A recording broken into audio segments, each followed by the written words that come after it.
일어나서 하나님의 말씀 요한복음 4장 같이 다 함께 읽도록 하겠습니다. 시작. 예수께서 다시 전에 물로 포도주를 만드신 곳이라.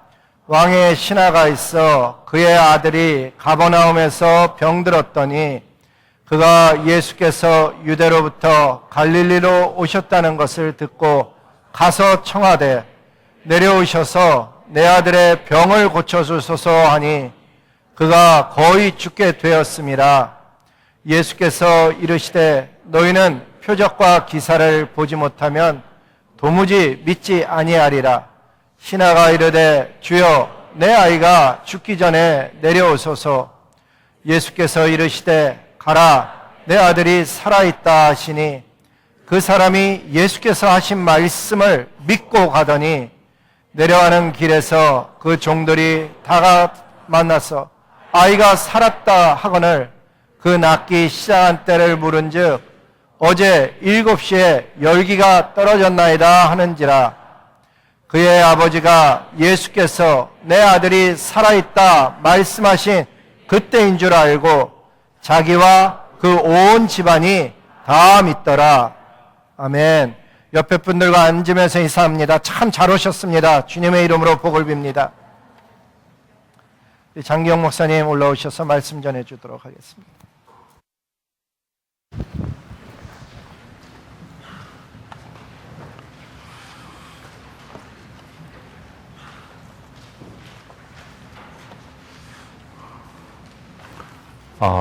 먼저 하나님께 영광을 돌립니다. 왜 그럴까요? 지난 32년 동안 하나님의 몸된 교회, 그리스도의 신부된 한마음교회를 지켜주신 분이 하나님이시기 때문에 여러분 하나님께 감사의 박수를 먼저 올려야 될 줄 믿습니다.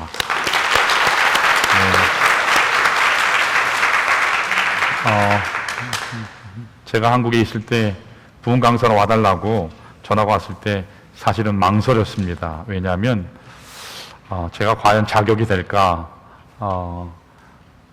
왜냐하면 홈그라운드에서는 자유롭게 말씀을 전하는데 오해하지 마십시오. 제가 여기서 최선을 다하지 않았다는 말씀이 아니고 홈그라운드인 저희 교회에서는 아주 자유롭게 말씀을 전하는데 과연 제가 경험하지 못했던 교회에 가서 잘 전할 수 있을까라는 그런 생각이 들었습니다.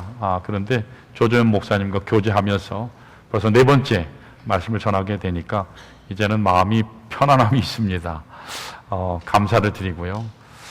지난 32년 동안 정말로 하나님께서 지켜주셔서 감사하고 하나님의 교회를 불철주야로 지키신 우리 성도님들 한 분 한 분 축하를 드립니다. 그리고 우리 조재현 목사님 정말 감사를 드립니다. 축하를 드리고요. 주님 오시는 그날까지 이제 30년의 한 세대가 지나고 다음 세대를 맞습니다. 주님 오시는 그날이 언제인지는 우리는 알지 못하지만 그날까지 여러분 하나님 앞에 존귀하게 하나님의 교회에서 섬기시면서 영혼 구원하면서 세계 선교를 이루는 귀한 하나님의 교회 되시기를 간절히 축원합니다. 오늘 본문에 한 사람이 등장을 합니다. 누굽니까? 왕의 신하예요. 아마도 그는 헤롯 왕을 섬기는 고관 대작이었을 겁니다. 남부럽지 않은 물질을 소유하고 막강한 권력과 탄탄한 미래를 거머쥔 사람이었을 것입니다. 그런데 그에게 문제가 생겼습니다. 그것도 심각한 문제입니다. 무엇입니까? 어린 아들이 중한 질병에 걸린 것입니다. 그런데 더 심각한 것은 지금 그 아들이 죽음 직전에 목숨이 경각에 달렸다는 것입니다. 대단히 위태로운 그런 지경입니다. 그 아들을 살리기 위해서 자신의 모든 소유한 것을 동원해서 최선의 노력을 다했음에도 불구하고 무용지물이었습니다. 여러분 오늘 본문에서 왕의 신하, 이름이 누군지 몰라요. 정확하게 알지 못하지만 그냥 왕의 신하라고 하는 이 사람이 왜 예수를 찾아갔을까? 지금까지 그는 한 번도 예수님에 대해 생각도 안 해보고 그 이름도 몰랐을 것입니다. 그런데 그가 무슨 이유로 예수님 앞에 가게 되었을까요? 절망을 만났기 때문입니다. 인간의 한계를 철저하게 만났기 때문입니다. 자신의 신분이 왕의 신하라는 신분이 아들을 고칠 수 없음을 체험적으로 경험한 것입니다. 자신이 가지고 있었던 물질이 아무리 많았지만 자신이 수많은 좋은 의사들을 알았지만 그것이 아들을 고칠 수 없다는 사실을 그가 알았기 때문입니다. 한 아버지가 어린 아들의 중병, 이 중한 병을 고치기 위해서 얼마나 많은 노력과 시간과 물질과 열정과 온 정성을 쏟았겠습니까? 그러나 백방으로 노력했지만 허사였습니다. 너무도 간절한 이 심정으로 지푸라기라도 잡고 싶은 마음으로 아들을 살릴 방법을 다 찾아보았지만 무용지물이었습니다. 소용이 없었어요. 세상에서 그 무엇보다도 사랑하는 아들을 자신은 다 가졌다고 생각했는데, 무엇이라도 다 할 수 있다고 생각했는데, 그 자식 앞에서 아무것도 할 수 없는 절망 가운데, 무력함 가운데 아버지가 이런 것입니다. 사랑하는 성도 여러분, 우리가 이민자로 이 땅에 와 있죠. 한국의 땅을 떠나서 유학생으로, 또 새로운 삶을 정착하기 위해서, 자녀들의 교육을 위해서, 또 비즈니스를 위해서 이 땅에 왔습니다. 잘 될 것 같은데 여러분 어떠십니까? 다 된 줄 알았는데 어떠십니까? 우리가 절망을 만나는 사건들을 계속 맞이하지 않습니까? 우리가 인생을 살아가면서 느끼는 것은 우리가 모든 것을 가졌다, 이제 살만하다 생각될 때에 문제가 찾아온다는 것입니다. 이 문제를 해결하면, 이 문제만 해결이 되면 내 인생은 평탄할 것이다, 탄탄대로일 것이다 그랬는데, 마치 바다에 파도가 오듯이 이 파도가 지나면 여지없이 다른 파도가 또 다가옵니다. 이게 지나면 또 다른 파도가 다가옵니다. 고난이 있고 역경이 있고 폭풍우를 만나게 됩니다. 인생의 복병들을, 내가 원치 않는 복병들을 만나는 것입니다. 그것이 누구에게는 경제적인 문제로 다가오지요. 그것이 누구에게는 질병의 문제로 찾아오기도 합니다. 그것이 누구에게는 관계의 파괴, 가정의 깨어짐, 자녀와의 관계의 어려움, 이런 문제로 찾아옵니다. 그럴 때마다 우리가 경험하고 결감하는 것이 있습니다. 무엇입니까? 아, 내가 할 수 있는 것이 없구나. 여전히 내가 할 수 있는 것이 없구나. 절망을 만나는 것입니다. 유명한 영국의 침례교 목사님이신 스펄전 목사님이 이렇게 말씀을 하셨습니다. 하나님은 인간에게 축복을 주시는데, 특별히 믿는 자들에게 축복을 허락하시는데, 그 축복은 항상 변장을 하고 온다. 어떻게 오느냐? 시꺼먼 기사가 시커먼 말을 타고 시꺼먼 보자기를 던져주고 간다는 것입니다. 그런데 그 속에 하나님이 주시는 축복이 들어있다. 여러분, 우리 인생도 마찬가지인 것 같습니다. 여러분, 우리가 처음 고난을 만나고 문제를 만날 때에는요, 원치 않았던 거예요. 결코 내가 생각하지 않았던 일들을 만날 때 그 자체는 어둠입니다. 좌절입니다. 절망입니다. 그런데 그 절망의 모습을 한 보자기를 하나님이 주시는 인내로, 하나님이 우리에게 성령 가운데 역사하시는 감사함으로 열게 되면 하나님의 찬란한 아름다운 축복이 그 안에 들어있다는 사실을 우리가 삶을 살아가면서 깨닫습니다. 특별히 오늘 예배에 참여하신 여러분 중에 혹시 인생의 절망의 벼랑 끝에 서신 분들이 계시다면, 이 시간 예수 그리스도께서 여러분의 삶 가운데 해결자가 되신다는 사실을 발견하시기를 바랍니다. 예수가 나를 살리는 자다라는 사실을 발견하시기를 정말로 소원합니다. 그래서 우리의 모든 아픔과 상실을 만져주시는 하나님의 은혜를 경험하셨으면 좋겠습니다. 자, 오늘 본문을 통해서 어떻게 하면 우리 인생의 문제, 해결할 수 없는 인생의 난제들을 해결함으로 참된 자유를 누릴 수 있을까? 오늘 본문을 통해서 함께 나누기를 원합니다. 우리가 하나님의 만져주심을 경험하려면 첫 번째로 필요한 것이, 우리 따라하겠습니다. 절박한 믿음이 필요하다. 예, 절박한 믿음이 필요해요. 자, 우리 다 같이 46절을 같이 읽습니다. 뭐라고 말씀하셨습니까? 자, 시작. 예수께서 다시 갈릴리 가나에 이르시니 전에 물로 포도주를 만드신 곳이라. 왕의 신하가 있어 그의 아들이 가버나움에서 병들었더니, 계속해서 47절 읽습니다. 그가 예수께서 유대로부터 갈릴리로 오셨다는 것을 듣고 가서 청하되 내려오셔서 내 아들의 병을 고쳐주소서 하나 그가 거의 죽게 되었습니다. 아멘. 자, 계속해서 49절을 보시면 신하가 이르되 주여 내 아이가 죽게 되었습니다. 내려오셔서 고쳐주십시오. 여러분, 지금 왕의 신하는 반복해서 뭐라고 주님께 말씀하죠? 내 아들을 고쳐주십시오. 내 아들을 고쳐주십시오. 예수님께 간청하고 있습니다. 여러분, 지금 왕의 신하가 자신의 절박한 문제, 결코 해결할 수 없는 좌절의 문제를 만났습니다. 그런데 백방으로 자기가 노력을 해도 소용이 없었지만 소문을 듣지 않으니까 물로 포도주를 만든 예수라는 분이 저 유대로부터 갈릴리로 오셨다는 이야기를 들은 것입니다. 여러분, 단지 소문이었어요. 사실이 아닙니다. 소문이에요. 그 소문만 듣고 확인하지도 않고 검증하지도 않고 따져보지도 않고 그가 무조건 간 것입니다. 34km예요. 7, 8시간을 걸어서 간 것입니다. 여러분, 무엇이 그로 하여금 이렇게 가게 했을까요? 무엇이 그의 자존심도 그의 신분도 그의 모든 것도 다 내려놓고 가도록 만들었을까요? 한 가지입니다. 절박함이에요. 간절함입니다. 지금 아들이 거의 죽게 된 상황 아래에서는 이것저것 가릴 시간이 없습니다. 무엇이라도 해야 했습니다. 너무도 화급했습니다. 오직 아들을 살려야 하는 그 마음 한 가지뿐이었습니다. 아들을 살릴 수 있는 일말의 가능성만 있어도 나는 누구에게라도 달려가리라. 이 절박함이 그를 가게 만든 것입니다. 여러분, 성경에 보면 이와 유사한 사례들이 참 많은데 그 중에 한 가지가 마태복음 15장에 나오는 가나안 여인의 경우인 것 같습니다. 이 가나안 여인은 자신의 딸이 귀신 들림을 예수님 앞에 나가서 토로하면서 고쳐달라고 말씀합니다.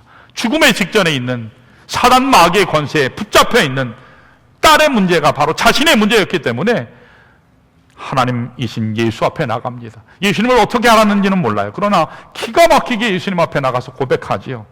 예수님 앞에 나가 고백했더니 예수님이 뭐라 하십니까? 그전에는 참 누구든지 예수 그리스도 앞에 나오기만 하면 고쳐주셨어요. 격려하셨어요. 너는 귀한 자야, 사랑하는 자야 하고 말씀했는데, 그런데 희한하게도 예수님께서는 냉정하셨어요. 거절하셨습니다. 그 26절에 나와요. 자녀의 떡을 취하여 개들에게 던짐이 마땅하지 아니하니라. 너무도 냉정했습니다. 그러나 그 여인은 포기하지 않습니다. 뭐라고 대답합니까? 주여, 맞습니다. 저게 맞습니다. 저 이방인입니다. 그러나 개들도 제 주인의 상에서 떨어지는 부스러기를 먹습니다. 여러분, 개라는 소리를 듣고도 이 가난한 여인은요, 포기하지 않습니다. 왜 포기하지 않죠? 엄마였기 때문이에요. 자식을 살려야 되겠다는 절박한 일념 때문입니다. 다른 거 생각하지 않았어요. 이게 바로 엄마죠. 엄마는 자식을 위해서 죽을 수도 있습니다. 응답할 때까지 간청하겠다는 마음을 가진 것이 엄마입니다. 부스러기 능력만 베풀어 주셔도 내 자식이 살 수가 있습니다. 간절함과 확고한 믿음으로 나아갈 수 있었던 것입니다. 저희 교회 초등학교 3학년 아이 중에 방서현이라는 여자아이가 있습니다. 그런데 지난 6월 어느 날 오후 늦게 해가 뉴욕 넘어가기 직전에 아이가 인라인 스케이트를 아파트 단지에서 타다가 너무 빨리 가는데 얘가 설 수가 없었어요. 그래서 안 넘어지려고 발버둥거리다가 오른팔을 뒤졌는데 그만 심하게 다쳤습니다. 이 팔이 이렇게 쭉 펴져 있어야 되는데 이렇게 접질러졌어요. 그래서 팔이 이 두 겹이 돼버린 거죠. 그러니까 고통 가운데 아이가 너무너무 아파했습니다. 그런데 이 서연이 아빠가 경찰관이에요. 근데 경찰관인 이 서연의 아빠는 사실 아내와 이 아이들이 교회 나가는 것을 탐탁치 않게 생각했습니다. 끊임없이 핍박하고 아주 교묘하게 말로 아내를 힘들게 만들었어요. 자, 그런데 어떤 이유였는지, 이 삶의 공허함이 찾아왔는지 최근에 교회에 이렇게 가끔씩 발을 들이기 시작했습니다. 그런데 교회에 나오긴 했지만 아직도 예수님이 누군지, 교회가 뭐 하는 곳인지, 하나님이 누구신지 잘 알지 못해요. 신앙을 잘 알지 못했습니다. 지금 마음이 조금씩 열리는 그런 중입니다. 그런데 딸이 아프니까 기도를 하기 시작했습니다. 치료도 못 받고 진통제 하나 먹지 못하고, 물론 아이가 아파서 응급실에 가긴 했는데 너무 늦게 와서, 또 이 수술은 간단한 수술이 아니기 때문에 그 담당 의사가 지금 없기 때문에 내일 다시 오라고, 그래서 집에 간 것입니다. 밤새 고통하는 이 딸, 전혀 치료받지 못하고 진통제 하나 먹을 수 없는 이 딸의 손을 붙잡고 아빠가 할 수 있는 게 아무것도 없어요. 보자니까 자기 마누라가 평소 열심히 기도합니다. 새벽에도 나가 기도합니다. 그 하나님 알지 못하지만 하나님 우리 딸 고쳐달라고, 하나님 내 딸 아프지 않게 해달라고 밤새도록 간절하게 딸을 붙잡고 이 아버지가 기도한 것입니다. 그런데 심지어는 그 주에 특별 새벽 기도가 있는데 밤을 새고 근무하고 왔는데 새벽 기도회를 나왔어요. 그러면서 제가 미국으로 출국하는 그날에도 밤새 근무하고 나서는 목사님 잘 다녀오시라고 새벽 6시에 예배 당에 온 것입니다. 사랑하는 성도 여러분, 절박함이 우리가 하나님 만날 기회임을 믿으시기를 축원합니다.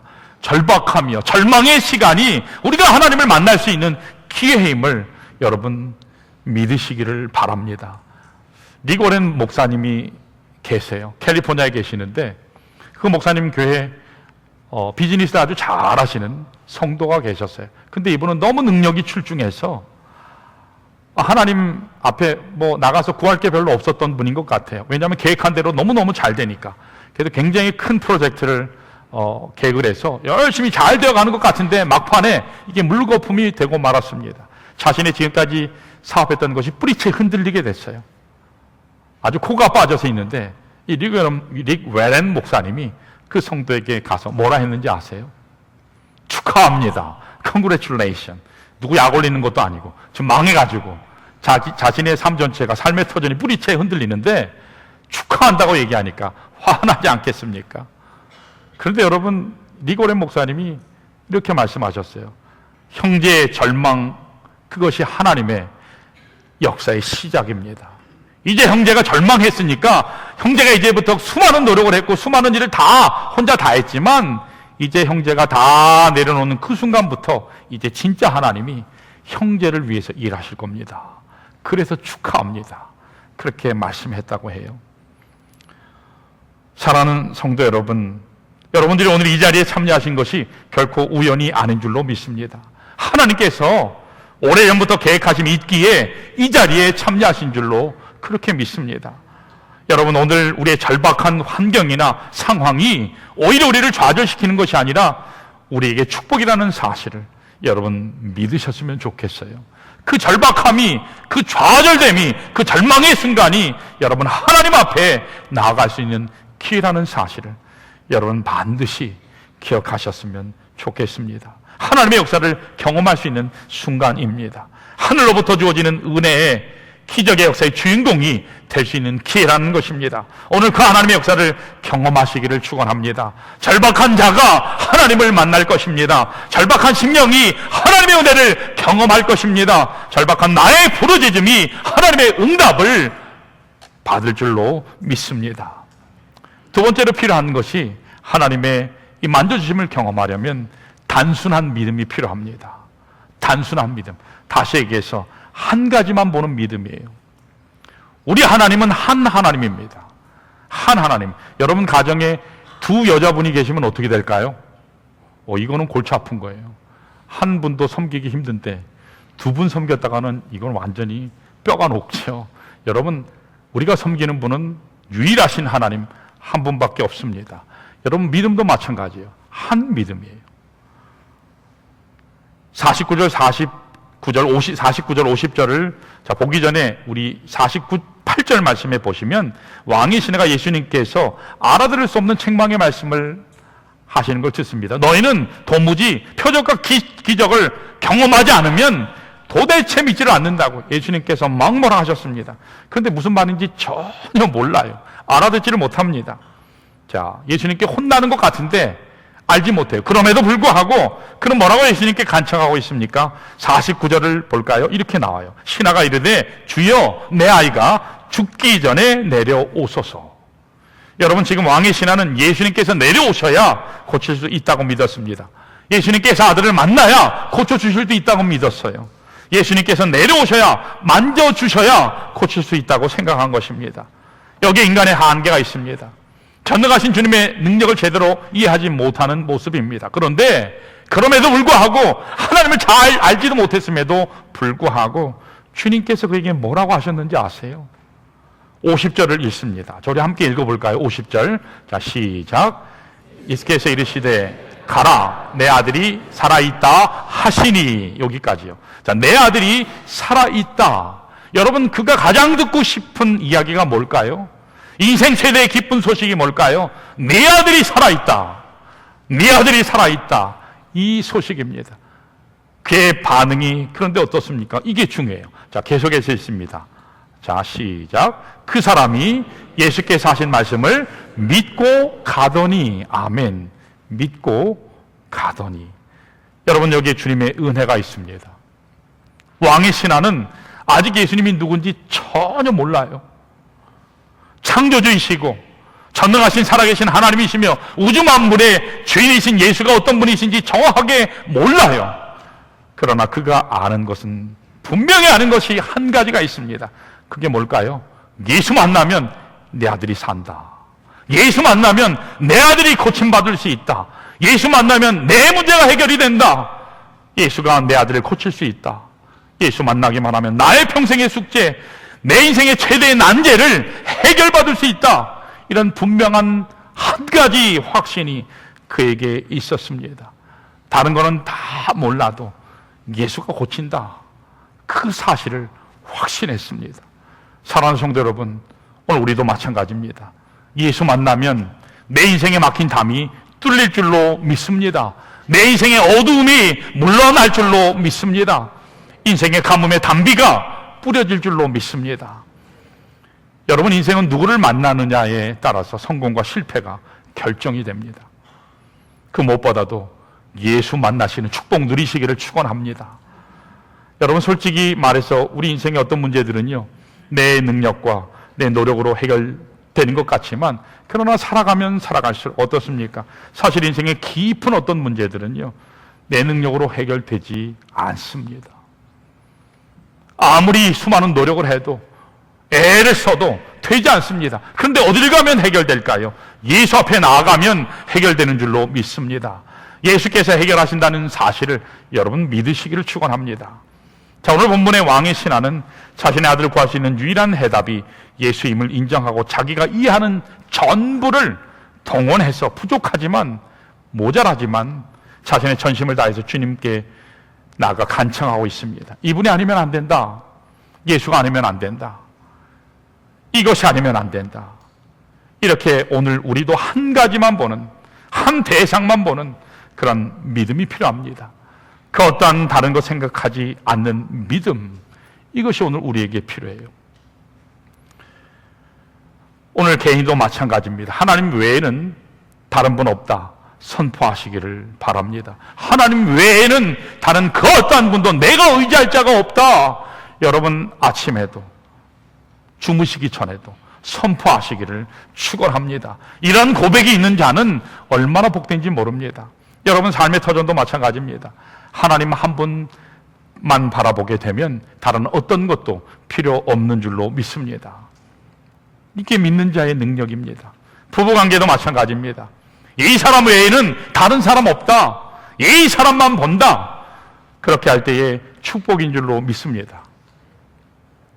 형제님들, 다른 여자의 눈길을 줘봐야 깨어지는 게 뭐밖에 없을까요?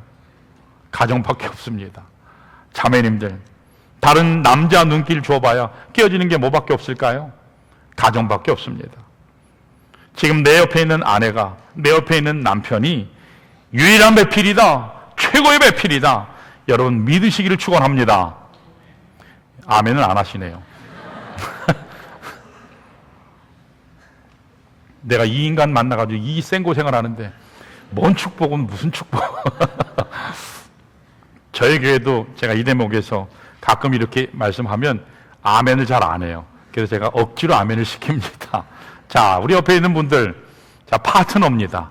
자, 우리 배우자일 수도 있지만 우리 동역자들이죠. 자, 옆에 있는 분들 마주 보세요. 우리 한번 고백해 볼까요? 당신은 유일한 파트너입니다. 당신은 최고의 파트너입니다. 당신이 없으면 안 됩니다. 당신은 나에게 축복입니다. 아멘. 서로 보고 하라 그랬더니 앞만 보고 하시네. 이런 재미있는 이야기가 있습니다. 세상에서 가장 중요한 세 가지 금이 있답니다. 아는 분들도 계실 거예요. 어떤 남자가 자기 직장에서 강사가 강의를 했는데 이런 강의를 했다고 합니다. 세상에서 가장 중요한 세 가지 금이 있습니다. 황금, 소금, 지금입니다. 그거 참 의미가 있다. 기가 막히다. 무릎을 탁 쳤습니다.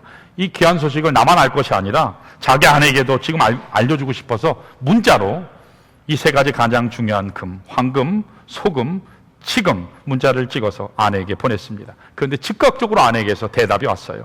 내게 가장 필요한 세 가지 금, 현금, 지금, 입금.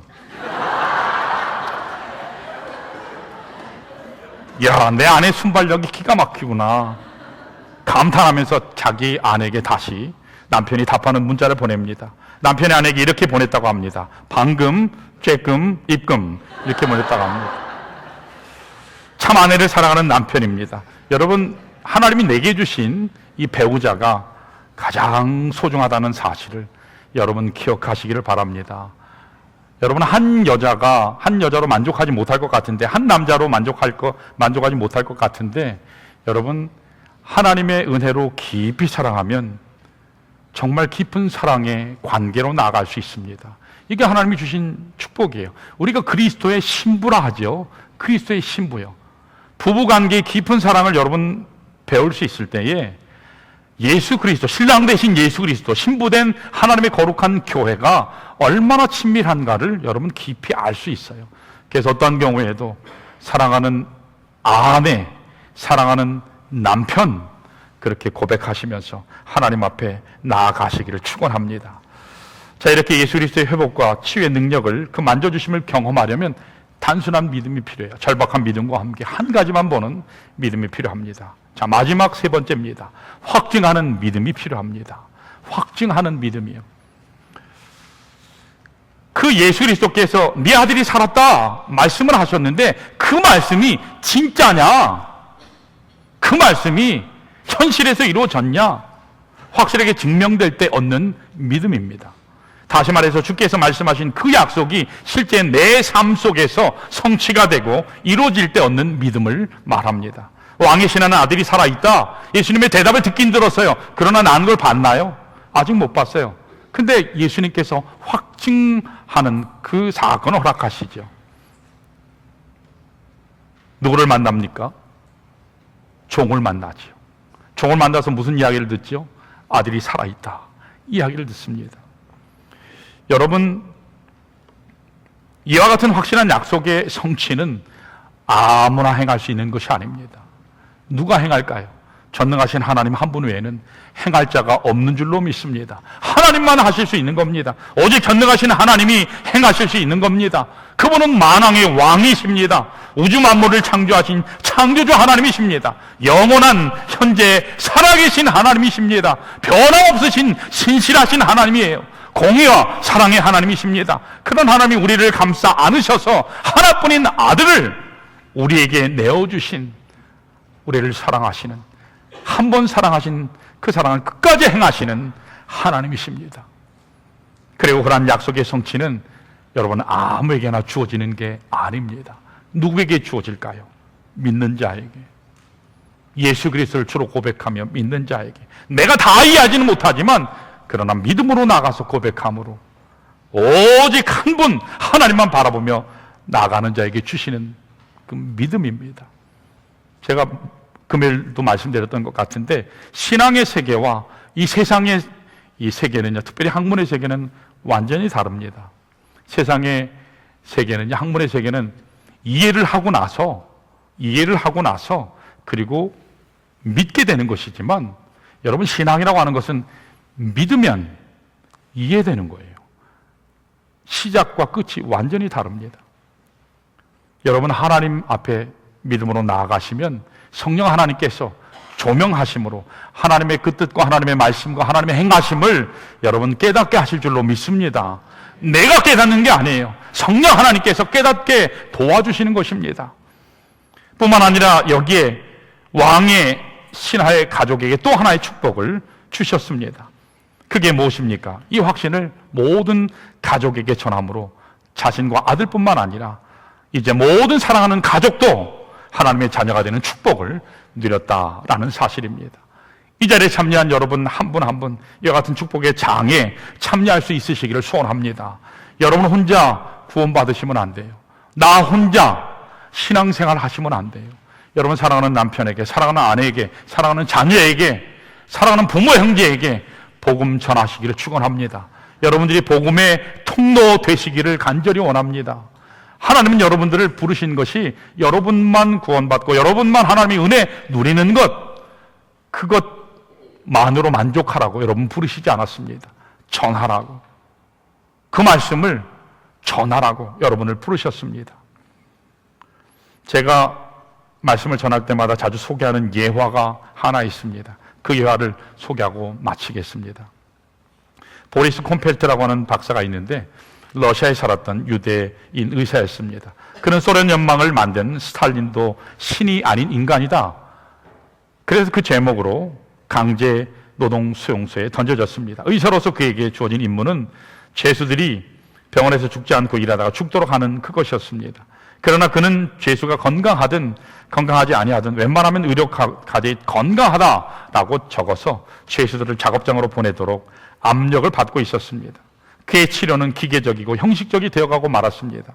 점차 자신의 인간성이 말살되는 것을 느끼면서 갈등하고 있었는데 어느 날 죄수 동료 중에 한 사람이 그에게 복음을 전합니다. 그래서 전도를 받습니다. 그러니까 절망의 바닥에서 예수 그리스도를 주로 영접하는 놀라운 은혜를 경험해요. 그와 동시에 그가 깜짝 놀랄 이야기를 듣습니다. 그 수용소 안에는 일종의 지하 교회 공동체가 있었는데 거기에 있는 그 많은 형제 자매들이 그리스도인들 모두가 이 의사의 구원을 위해서 그렇게 간절하게 지난 세월을 기도했다는 것입니다. 그런데 그 기도의 응답이 지금 이루어졌다고 기뻐하는 것입니다. 그는 그날부터 자신이 복음의 빚진 자임을 깨닫고 다시 환자들 정성을 다해 치료하기 시작했습니다.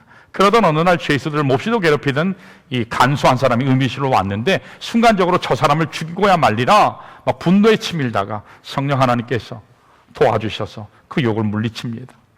이내에 기도하는 마음을 돌이키고 그를 살립니다.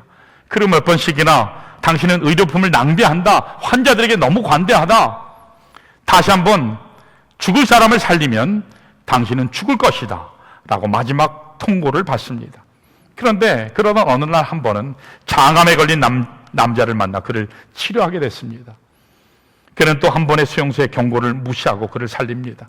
그의 이 소생이 확실해진 어느 날 치료받던 환자가 이렇게 하면 당신의 생명이 위험해질 것인데 왜 나에게 이런 자비를 베풉니까? 그렇게 의사에게 묻습니다. 그렇게 묻자 의사가 이렇게 얘기합니다. 괜찮아요. 당신과 나를 위해 이미 죽어주신 분이 있으니까요.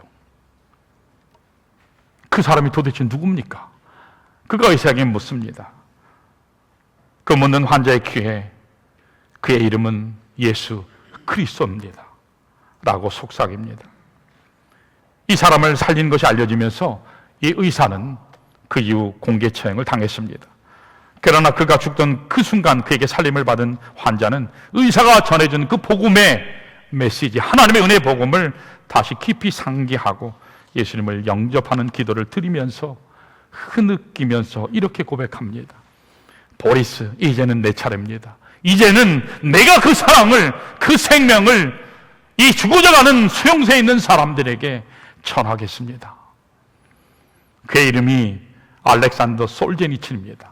노벨상 수상 작가이기도 하면서 우리 시대의 예언자적인 그리스도인이었습니다. 사랑하는 성도 여러분, 예수 그리스도는 우리를 위해서 2000년 전 갈보리 십자가에서 죽어 주셨습니다. 왕의 신하를 위해서, 그의 어린 아들을 위해서, 보리스를 위해서, 솔제니친을 위해서, 오늘 이 자리에 참여한 여러분 한 분 한 분을 위해서 죽어 주셨습니다. 우리가 아직 죄인 되었을 때 그리스도께서 우리를 위하여 죽어 주심으로 하나님께서 우리에게 대한 자기의 사랑을 확증하셨다고 주님께서 말씀하셨어요. 오늘 여러분들이 이 자리에 오신 것이 우연이 아니라고 생각합니다. 누군가의 희생 때문에, 누군가의 수고 때문에, 누군가의 고난 때문에, 누군가의 눈물의 기도 때문에 이 자리에 있는 줄로 압니다. 어떤 이유로 이 자리에 오셨든지 여러분 예수 만나시기를 축원합니다. 그리고 이미 예수 만나신 분들은 새롭게 하나님 앞에 나가서 새로운 새 세대를 여는 한마음교회를 이전보다 더 섬기겠다고 여러분 헌신하시기를 축원합니다. 하나님 앞에 받은 은혜, 그 받은 은혜를 따라서 여러분 헌신하는 삶, 하나님 교회를 섬기는 삶, 잃어버린 영혼들을 섬기는 삶, 잃어버린 열방을 향해서 나아가는 삶, 여러분 사는 삶 살겠다고 이 시간 하나님 앞에 나아가셔서 헌신하시기를 축원합니다. 여러분 인생의 회복은 예수 만나는 데 있어요. 인생의 회복은 예수를 깊이 만나는 데 있습니다. 예수를 깊이 만나세요. 하나님의 말씀을 여러분 깊이 경험하시기를 바랍니다. 하나님의 말씀을 깊이 경험하면 여러분 거기에서 하나님을 정말 체험할 수 있어요. 하나님 말씀의 꼴이 얼마나 단지 하나님의 말씀이 광천수인 것을 여러분 깨닫게 됩니다. 오늘 여기에서 지금 이 시간 예수 그리스도를 인격적으로 다시금 깊이 만나는 은혜 시간이 있으면 좋겠습니다. 요한계시록 3장 20절 오늘 여러분 예수님께서 여러분들에게 이렇게 말씀하십니다. 그 약속은 내가 반응할 때 나에게 되는 겁니다. 특별히 이 시간 예수 그리스도를 알지 못하는 분들에게 말씀합니다. 볼지어다 내가 문 밖에 서서 두드리노니 누구든지 내 음성을 듣고 문을 열면 내가 그에게로 들어가 그와 더불어 먹고 그는 나와 더불어 먹으리라. 이 시간 예수 그리스도께서 이 자리에 임재하십니다. 하나님의 영이 이 자리에 함께 하십니다. 여러분 구원받은 우리 성도들은 구원받지 못한 주님을 알지 못한 성도들 위해서 이 시간 중보하면서 기도해 주시기를 바랍니다. 저들의 마음 가운데 하나님이 역사하셔서 저들의 마음 문을 열고 그리스도를 주로 영접하는 놀라운 은혜가 있게 하옵소서. 여러분 한 영혼이 천하보다 귀하다 했어요. 한 영혼이 구원받으면 하늘의 천군 천사와 함께 하나님께서 잔치를 벌이신다고 말씀하셨습니다. 여러분 한 사람, 한 영혼을 찾으시는 주님의 음성을 듣기를 원합니다. 요한복음 1장 12절에 영접하는 자 곧 그 이름을 믿는 자들에게는 하나님의 자녀가 되는 권세를 주셨다고 했습니다. 영접하기만 하면 예수를 나의 죄사함을 베푸시는 구세주로 받아들이기만 하면 그 주님을 나의 삶의 주로 마음으로 믿어 입술로 고백하기만 하면 하나님의 자녀가 되는 권세를 주신다고 약속하셨습니다. 이 시간 여러분 모두 일어나셔서 오늘 주신 말씀 기억하면서 우리 하나님 앞에 나아가겠습니다.